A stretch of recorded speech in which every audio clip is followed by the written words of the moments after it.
Okay, great, thanks. Welcome everyone to our September Educational Center call. My name is Kathy Nickham. I'm the Education Director for the DPC Ed Center. And today we're going to be talking about how kidney disease changes relationships. Next slide, please.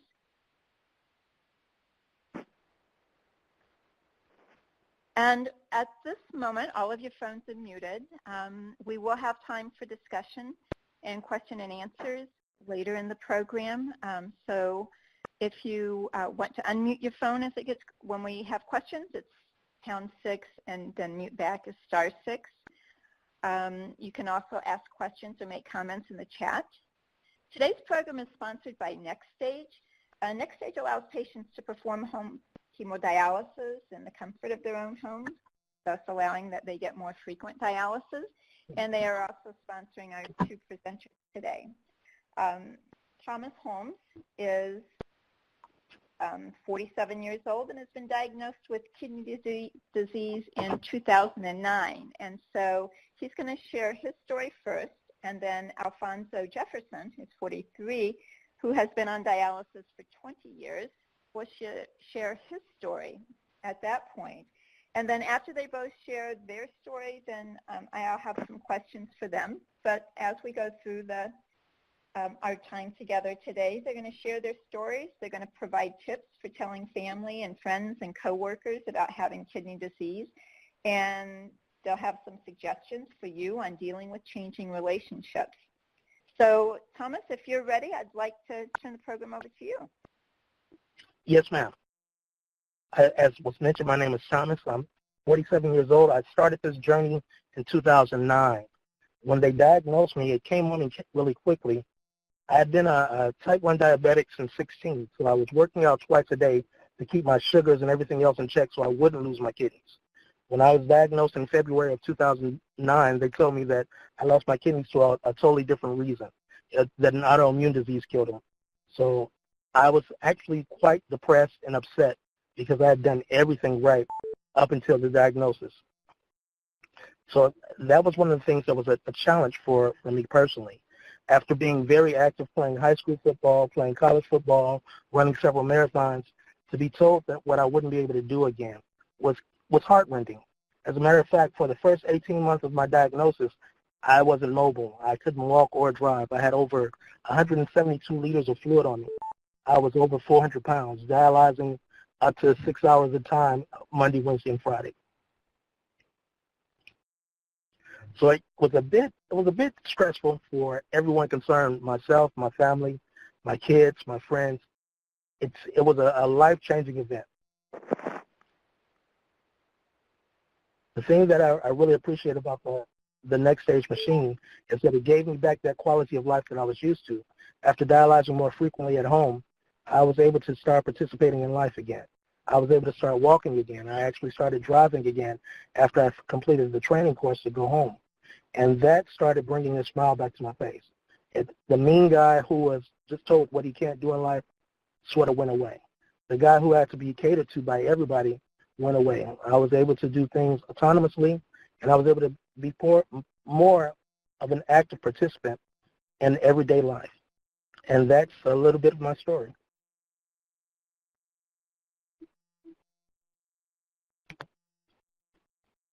And I can give it over to Alfonso now. My name is Alfonso. Let's see.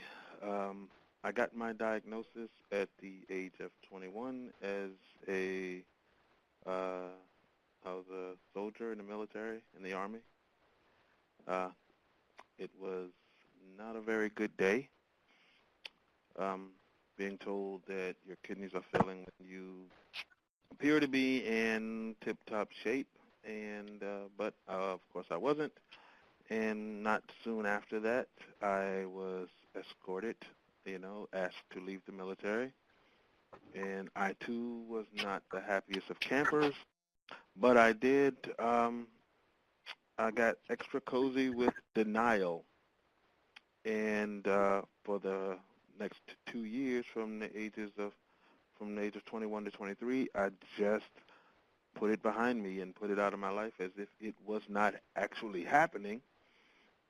The only thing I did was I did get my access put in, and I never really went back for a follow-up after getting my access. And even as at 21 or 2, I kind of ran away from home because I didn't want to deal with it. And then one day, um, my kidneys failed. I'll never forget that morning, waking up about 5 in the morning, and I could not breathe. I was literally sipping air. It felt as though I was drowning or there was a truck sitting on my chest. And I will also never forget the very first day I walked into my first dialysis clinic. The doors swung open and my feet wouldn't move because I didn't realize so many people were actually on dialysis. And at that time, I was starting in the VA, and I was 23, and everyone else was 50 plus. I had no peers, and that was extra difficult. So after a while of being at the VA, we kind of outgrew it, and they asked if anybody wanted to go out into the community, and I did that, and that was the first time I was around people my own age that was on dialysis. So I spent 9 years in total in a clinic, but during those 9 years, I went to college, got my degree, got married, started a business, and honestly was living a semi-normal life doing in-center dialysis. And afterwards, I left to do peritoneal dialysis and did that for about 4 years. And everything really changed for me when I found Next Stage. And within a week, maybe two, I was me, the real me, the person that I had felt that I had lost all those years ago. And it changed my life. It gave me my life back and the ability to travel and live normally and schedule how I wanted to schedule and feel great and work out and go to the gym and swim and ride my bike and just be a normal, everyday individual.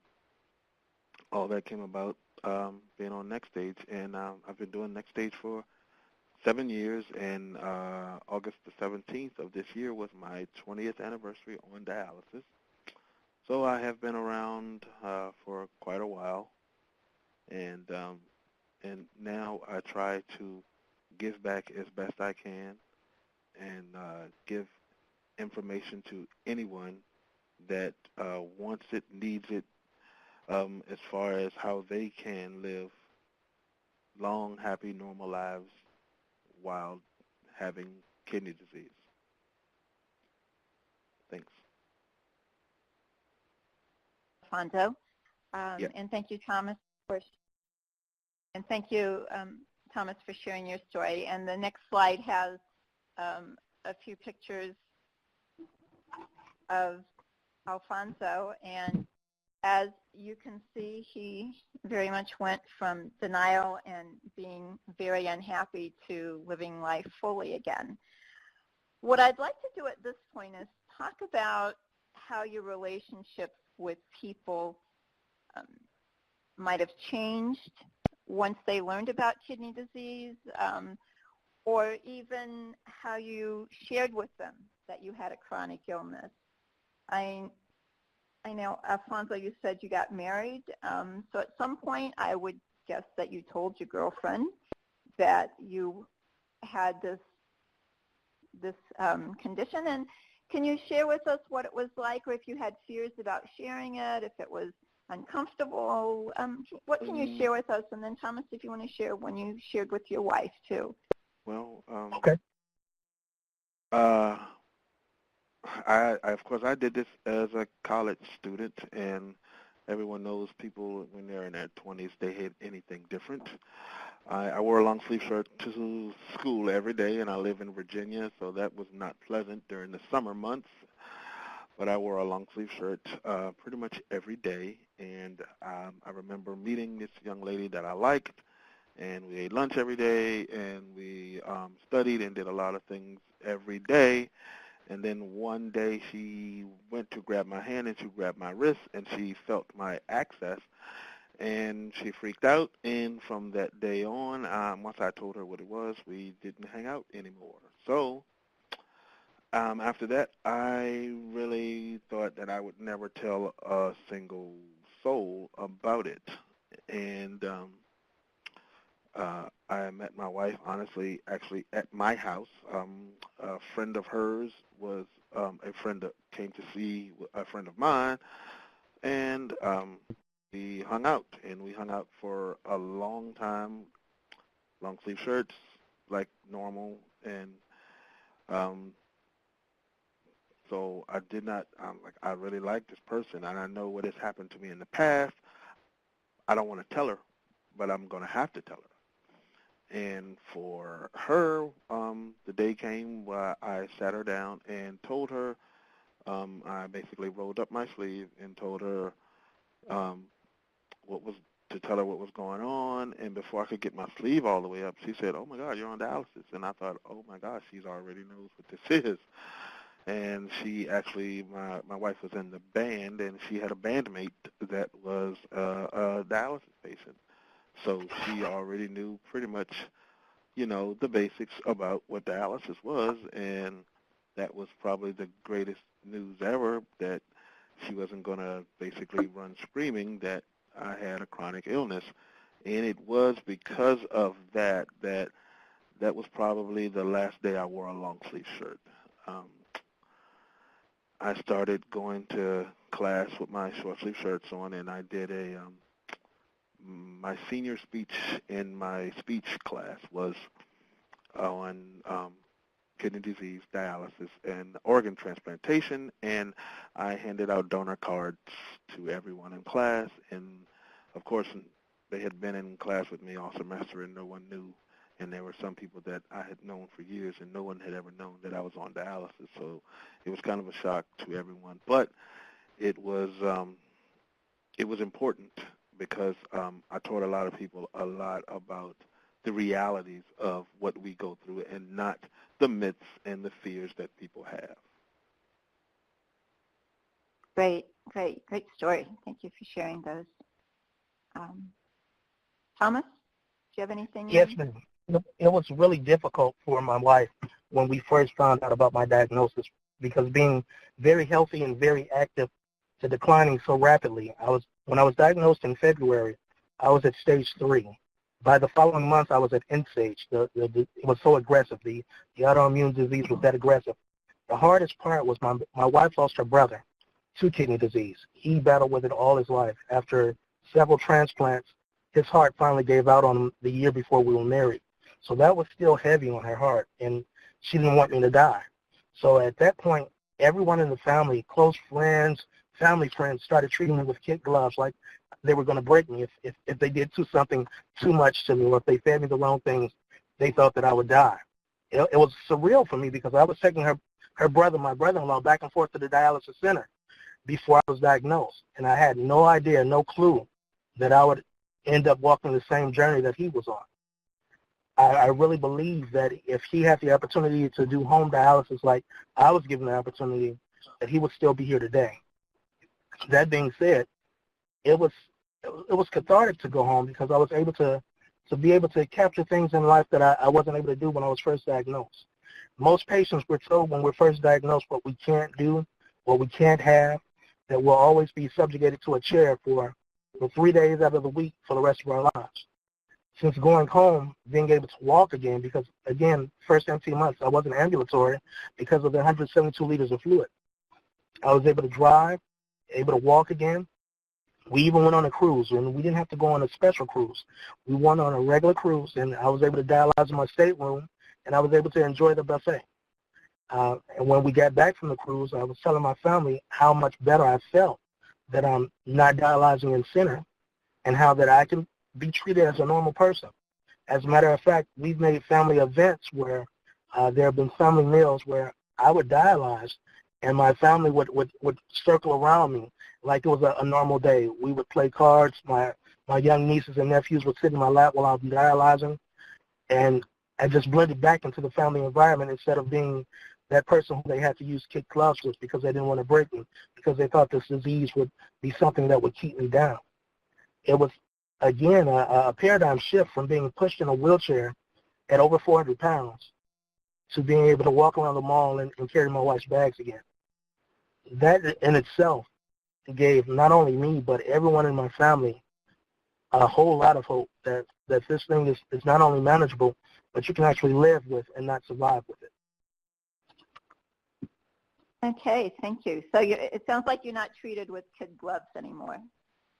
No, ma'am. As a matter of fact, my honeydew list has gone up exponentially since leaving the dialysis center. Whereas being in the chair for almost 6 hours on Monday, Wednesday, and Friday, I would have very little energy to do anything, to now that when I get out the machine now, I recover in less than 30 minutes. My wife is like, okay, your honeydew list is going to be this, this, this, and this. But I wouldn't trade it for the world. I really enjoy being able to recapture that part of life. Great. Thank you for sharing that. Alfonso, did you find that you were treated with kid gloves after people knew about your diagnosis?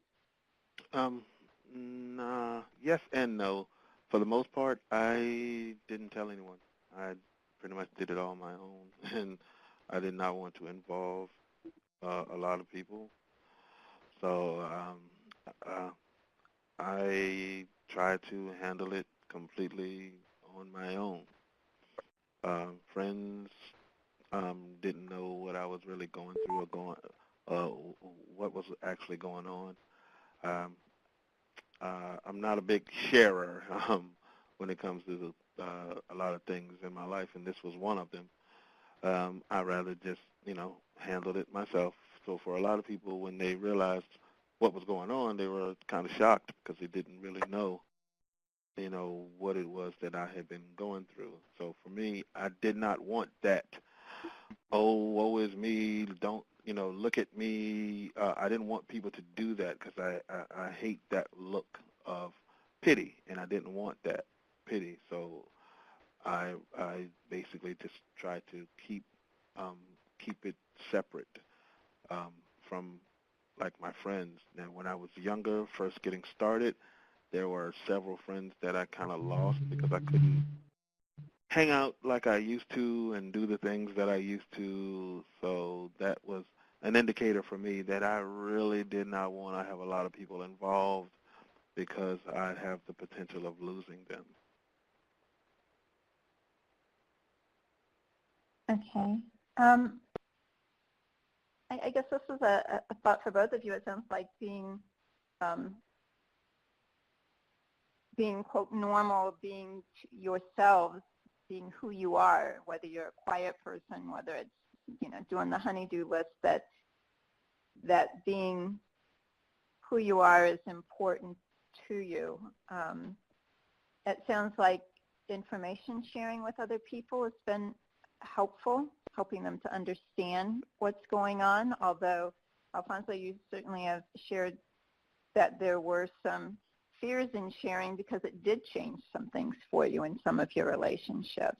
Mm-hmm. And fear by family members or potential family members, that's there as they're going through the process too with each of you. Did you find that if you told someone, like you shared a little bit, like one time, that wasn't enough, or did you have to, with family and friends, talk about it more than once or give them more information for them to see you as you are and to understand what's going on? Either of you have thoughts on that? Yes, ma'am. It's actually a continuing conversation. One of the good things about being able to dialyze at home is you're able to bring people into that world of dialysis or the travel or the journey that you're on. And sometimes those who aren't affected with this tend to forget, or they, as Alfonso said, have certain myths or thoughts that aren't quite correct on this path. And so you sometimes have to, gingerly tell people again or explain to them again that what the disease is, what you can do, what you can't do, how you can operate and how you can't operate. Being that I'm a home patient now. I'm a bit of an enigma from what the general chair patient in center is. I have a lot more freedoms than I did when I was in chair.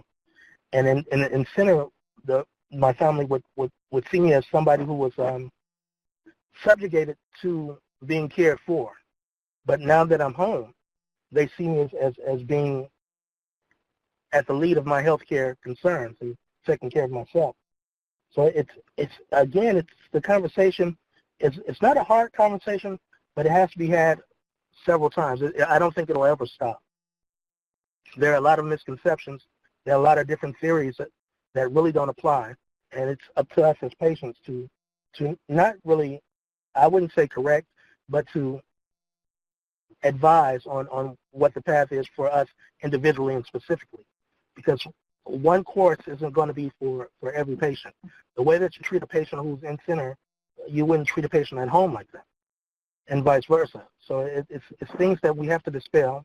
You know, living the first 18 months between the hospital and in center is a totally different regime than what I do now.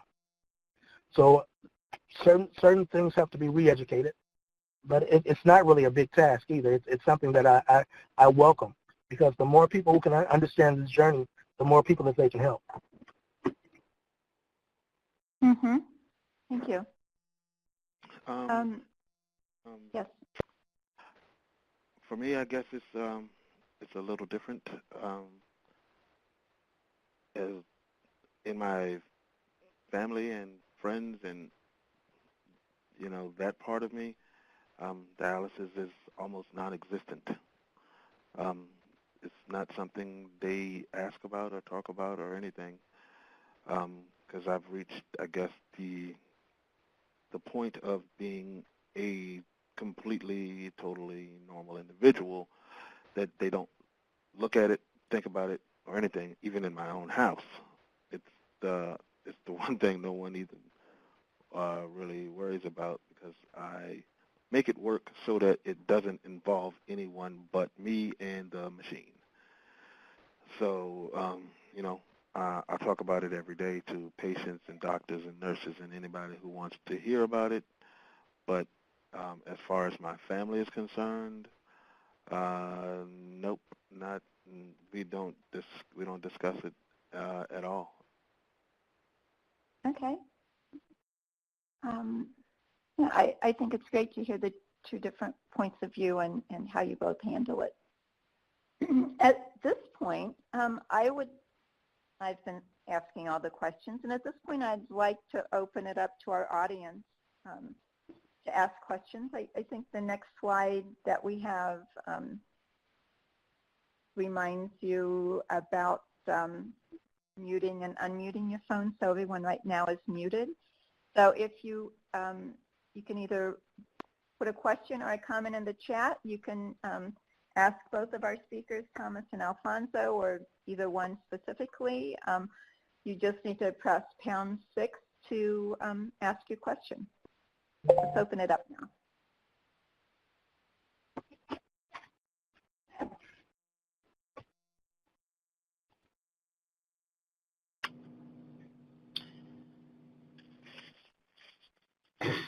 I have a question to open it up, if that's okay. I was wondering for either of you, what about having that conversation to switch to home dialysis, since then your significant others changes into that direct care partner, as opposed to maybe an indirect care partner where maybe they're taking you to the facility and helping you with medications. Now we have a much more involved role. Could you talk a little bit about sort of how you navigated that?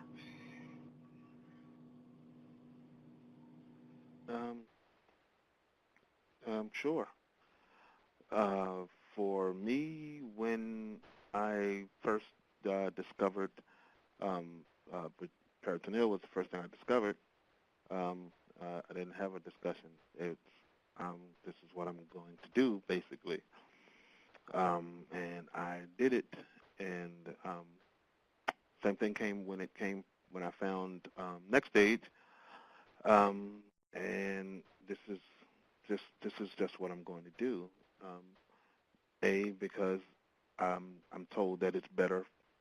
I can live better and live longer. So for me, my whole discussion was, this is what I'm going to do. I'm not going to require anything of you but to come to class and learn what you need to learn. But in the 7 years of me doing next stage, I don't ask anyone, no one, I do it all, 100%. Even on lab days, I have my own cooler for my blood, and everything I need is within arm's reach so that I can basically do my lab while I'm on the machine, pack it in ice, so I don't have to call on anyone, because I feel like this is my disease, not anyone else's, and I did not want to burden anyone, so I didn't really need to have the discussion about this is what I'm going to do, what do you think? It was more on the lines of, this is what I'm going to do. Don't worry, I'm not going to burden you with having to really do anything. The only thing that was necessary was her coming to training, and she did the training during her lunch hour from work, and that was about it. Yeah, that was pretty much my experience. My experience was being in the hospital for that long and in center for that long. I did feel like a burden to my family, and so for the first 18 months of this journey, I felt that I was you had to push me around in a wheelchair. I had to be in transportation to get back and forth to dialysis. I couldn't assist myself to do anything. But fortunately for me, I came across the next stage and the opportunity to do next stage at home. So for these last 7 years, it gave me back that sense of independence. So my wife is a surgical tech. So I felt that it would be kind of bad to let her have to see blood as she came home. I didn't want her to do that. And when any patient goes home, there's a questionnaire that we answer what we want to do and what we want our care partners to do. I really didn't want my care partners to do anything. The good thing about the training for being at home, you can train everybody to know about anything that goes on. So if there's perchance any type of situation or alert that somebody needs to be available for, they'll know what's going on. But for the actual process of dialyzing, at most patients, if we just change our mindsets to saying we're taking care of our health, we do it independently. I've been doing my dialysis independently now for 7 years that I've been on the next stage at home. So it really comes to a changing of the thinking of the patient. Do you want to survive or do you want to live? Because we're surviving when we're just in center or when we're in the hospitals. But to get the opportunity to be able to, as Alfonso said, do our own lab work, to be able to cannulate ourselves, to be able to have everything and anything that we need that we would have somebody else providing for us, to do it ourselves is a sense of accomplishment. It's satisfying to be able to know that you're doing the best for yourself, the best absolute care for yourself that you're getting.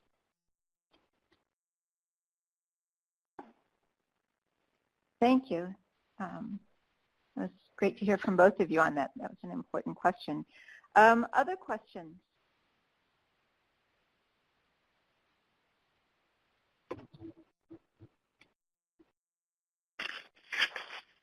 I have a question. I always understood that if you did the in-home dialysis that you needed a nurse or a technician there with you.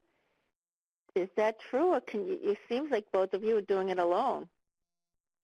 Well, you do not need a nurse or a technician, but for the time being, you do need a support person, but it has been approved about 2 weeks ago for solo next stage care, where you will not need an individual support person, but for the time being, all you need is a support person. Anyone that's in your world that wants to help can come and learn and be your support person. Doesn't have to be anyone with a medical background at all. So you put And the the good thing about the support person, the good thing about the support person role is that support person doesn't have to be one static individual. That support person can change as your needs change. Say, for instance, I've talked to a couple of patients who couldn't have one specific person. So they went through their church family or went through their their extended family, to have a support person there to train with them and to be there on certain days when they did their dialysis. And how is the regime different for each person, or how often do you have to do the dialysis if you do it at home? Well, the regime is a little different. The similar thing is, just like in center, the doctor they give you a prescription. The doctor and nurse, the team, comes up with your prescription, and it can be 4 days, and it can be anywhere from 4 days to 7 days, depending on the need. Myself, I do 5 days, and so everyone is a little different. And how come you said that after 30 minutes you could go and do your honeydew list? How is it that much more gentler on your system? Yeah, it is. I know for myself, I don't have recovery at all. I can literally tape up my arm and leave my house on my bike or go to the gym. It is that much more gentle on your body. It does not try to basically suck your heart out. With a lot of people on in-center, I know it was for me in-center, it felt like it was trying to make my heart like pump twice as hard, and that was not pleasant. Here, using this machine, it is gentler. It's easier on your body, and the more frequent that you're doing it, of course, because you're doing it for me, 5 days, you get cleaner because you do more dialysis. People don't understand that you need more dialysis. Everyone hates it, especially in-center people. They hate it, so they don't want to be told that they need more dialysis. But for someone at home, I don't mind 5 days. Sometimes I do 6. This is one time where I actually do more dialysis than I'm prescribed, because it doesn't bother me, and B, it makes me feel good. And I think the disconnect when we're in center is we forget that our kidneys were designed to work 24/7. And 3 days a week is substantial for getting the fluids off of our body. But the fact that it's in center and there are so many patients that have to be serviced, the machines work much faster than our machines at home. So they're going to be working at a higher pump speed, which is going to be harder on our hearts. Most patients that you'll encounter in center have the problem where they get hypotensive, where their blood pressure drops really low, or they experience some of the cramps, because the machine is taking off so much so fast. And when you're at home, you don't have to work under those environments of getting somebody else in the chair. That's when the machine was designed for you specifically. So as Alfonso said, according to your treatment schedule or your prescription, you're going to do that. And the more you dialyze, the better you feel, because you're not just taking off fluid, you're taking out the toxins in your blood as well. You're taking off what? Toxins that are in your bloodstream as well. Okay. So, how do you work out seeing a doctor? Do you go to the clinic to see the doctor? Yes, ma'am. Once a month, after we draw our labs and mail our labs off, we get our results, and once a month we go and see the team, which is the doctor, nurse, social worker, dietitian, everyone that's on the team. We get to go and see them once a month. And is it like peritoneal dialysis where you have to get a shipment once a month to your house? Yes. You do get a shipment to your house, and it all depends on how you're doing your dialysis will determine the amount of things that you get as far as the shipment is concerned.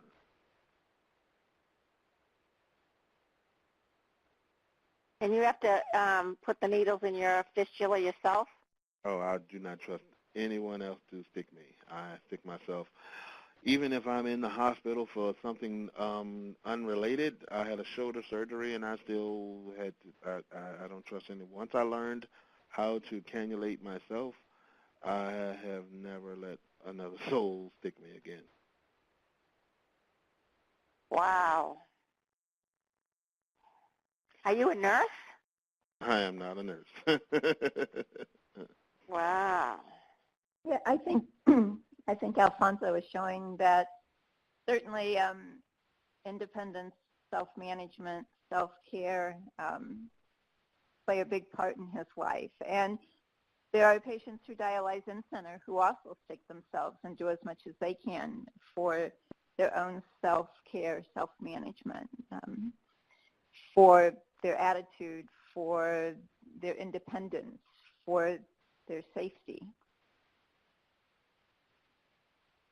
So what about Epogen? Do you need to take that to keep your hemoglobin up? I do. I take EPO, and the nurse lets me know when to add, when to decrease, when to stop, and things like that. But yes, I do. I give myself EPO, and I give myself Venofer, which is iron at home, whenever the nurse says I need it. Was it a big transition to go from hemo to home? For me, I went from in-center to peritoneal dialysis, and from peritoneal dialysis to home hemo. It was, but it wasn't, because yes, you had to learn, new set of skills, but I didn't look at it as anything other than I did not want to go back in that clinic. So I would have learned Chinese arithmetic to stay out of there. I would have done absolutely anything I would have had to do to not go back to the clinic. So for me, even though it was a transition, I didn't view it as a problem or an issue. I just thought of it as my next challenge. I need to do whatever I got to do so that I do not have to go back in the clinic. But you said you were on peritoneal. Yes. So do you find this to be easier than peritoneal? Yes, I do. And at the time, I thought peritoneal was the greatest thing since sunshine, But my doctor, I lost my peritoneum due to doctor error. And they were ready to put me back in the clinic when I found out about next stage. And, within, the first 10 days, I realized that I would never want to do anything else, because it was A, easier, and B, less time consuming, and C, it made me feel better. So do you have a dedicated room for your next stage? I do my treatments in my bedroom. Oh, okay. And who pays for the machine? I have no idea. Okay. What I'd like to do is, if you have specific questions for either Thomas or Alfonso, they will both email you directly. If when you fill out your evaluation, your feedback form, if you have a question you want to ask one of them, please let us know and we can get your question to them. And I encourage you, I know that there's some interest in home hemodialysis, and you should be, if you are an in-center patient, you should be able to talk to your facility staff about it and your physician. They have to be able to tell you about it. Next stage will also be glad to give you information and doctors in your area, or you can let us know and we'll be able to get you to a facility as well that you could talk to someone. You can go to Dialysis Facility Compare and also see who does home dialysis. I wanted to take, we're going to be out of time soon, and I wanted to just open it up to see if, two things I wanted to do is to give a shout out to Vince, who started sticking himself at 14. Great to hear. And I wanted to see if anyone in the audience wanted to share a tip that they found helpful in sharing that they had chronic kidney disease with other people, whether it's family, coworkers, or friends. So anyone out there want to share a tip that you would suggest that others can use?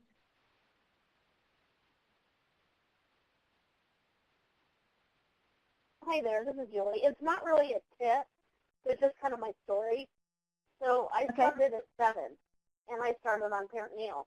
And way back then, and it was in the 80s, and I was on the APD, and I had to carry around the empty dialysate bag. And so my mom and I, we figured out a way to fold it and put it around my back. And I tried to hide it from everybody when I was a kid. And so I understand trying to hide it. I've been there, done that. I'm now 45. But back to the relationship aspect. When I dated my ex-husband, I had to have a leg graft put in. And he came to the hospital with me, and he brought a movie. We watched the movie, and we dated for about a year after that. And then we did break up, but it had nothing to do with my health. And then 4 years later, after I had a transplant, we met back up, and we were married 3 years later. And so it doesn't have to keep you from living your life. I mean, it really doesn't. And just to let you know, like I said, I've been doing this since I was 7. And right now I've been back on dialysis since July 2013. And for me, I love in-center. We've got just a phenomenal unit here. And my access is on my upper left arm, so there's no way I would be able to stick myself. And I have kind of a difficult graft or fistula. So, but what I do, I'm just finishing school. I am, again, for the 3rd time, I'm getting ready to take a credential exam for Certified Medical Administrative Assistant.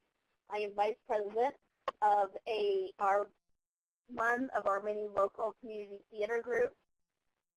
So, and of course, I'm the DPC. So you can totally live your life, keep going, do what you, and find what works best for you. And the next day, that is so cool that works so good for you guys. That is phenomenal. And like I said, you can find a way to live a normal life. You know, we do have to find what our normal is, you know, quote unquote, but you can absolutely live a totally normal life. Just find what works best for you and go for it. Awesome. Thank Great. you. Thanks for sharing your story. Anyone else out there? Linda had a question in the chat. She wanted to know if there was a difference in your relationship with the treatment center or with the treatment staff on in-center versus home. I haven't found it to be a difference. They're still part of your healthcare team, except you don't have to worry about new techs, new nurses. Your home staff, the home staff specifically from your clinic, will be part of your staff. But what I do monthly is I go in and I visit with all the other patients and the staff members at the centers that I've been, and it's just like a homecoming event, because you know we all love on each other. You love on them for providing you with the care that keeps you alive. The only thing now is that you're doing the bulk of the work yourself. So barring lab visits or clinic visits, you don't get the chance to see them. So therein the change will be that you don't see them as often, but they're still a part of your healthcare family. Well, for me, I've had my team now for 7 years, and we're really close. I had several when I was in center that I was close with, but you know they've moved on. But my home team and we are really close. We hang out, we work out, we ride our bikes together. We're it's weird because we're more than just staff and patient. You know, we are friends. And I just didn't feel the same closeness that I did, and even though I had, great techs and nurses in center, I never got this close, as I am with my home team. Thanks for sharing that. Another question that kind of goes along that line. what we sometimes hear that people want to have that bonding or friendship with other patients when you're doing, it sounds like both of you are doing, you're doing it from home. I know, Alfonso, you talk to other patients, so you're getting that contact with people. Is there a thought for people in terms of, friendships or transitions with being in center versus being at home? I'm sorry, what was that? What was the question again? Yeah, it kind of relates to sometimes people find that they're comfortable talking to other patients who share the same condition, and so some people, when they go home, they don't have that group of people. Well, that's true, but not true. The one thing I've noticed about a lot of dialysis clinics that I have visited, sometimes you can have 100 people in there, and there's 100 people sitting there all alone. Even though they're in a room filled with people going through a very similar situation, they don't always interact, and that's kind of the weird thing. So it's not really, if you're at a clinic where that is not the case and you have a little more friendlier environment, then yeah, it may be a little different when you go home. But if you have an agenda, like, I know for myself and probably for Thomas, I had an agenda when I left, and that agenda was for me to move on with my life in total and not just worry about I'm at home now and I'm not surrounded by individuals that that are going through the same condition, but the clinic's not going anywhere. You can always go back and visit and get the camaraderie if that's something that that you have at your clinic. You can go get it. It's still there. It's not going anywhere. What I found was when I go back and visit those who were my pod mates and those who, because we had a closer clinic, and those who were in the same pod, they get a chance to get that camaraderie that you were speaking of. But when they see you leave and they see your results when you come back, it gives them something to aspire to. It gives them, they may have the trepidation about cannulating themselves. I know when I first went home, that was my biggest issue to get over. I couldn't stick myself to get over the world. As a matter of fact, anytime I was in the center and was cannulated, I would completely pass out. But I've gotten over that to learn how to cannulate myself. And when patients see that, they're kind of inspired to do more. I find, though, as Alfonso says, in my other life, when I'm anywhere, if I get off the machine and I tape up and I go grocery shopping, I find the interaction between people who know of people who are on dialysis is great. So an impromptu conversation at the Piggly Wiggly will happen about dialysis, and your circle of influence or your circle of people who you talk to becomes more than that that's just at the dialysis center, and a lot of times that trickles back to the dialysis center. So you're not really losing anything; you're gaining an awful lot, but it's also the trickle back and the trickle down effect to your old pod and to your old center is actually great. Because when you're in center, a lot of times it's unfortunate. A lot of your pod mates don't come back because of death, and if they don't come back because of death, that depresses a lot of people in your pod. But when you go back and can give a little bit of light, and that's one of the reasons why I enjoy doing what I'm doing, because it's a passion play, because it saved my life truly. They get that smile too, and they get that hope too, and that gives them something to look forward to. Even if they haven't made the decision to go home and do dialysis, whether peritoneal or home hemo, they still say that there's a chance for it. There's an opportunity.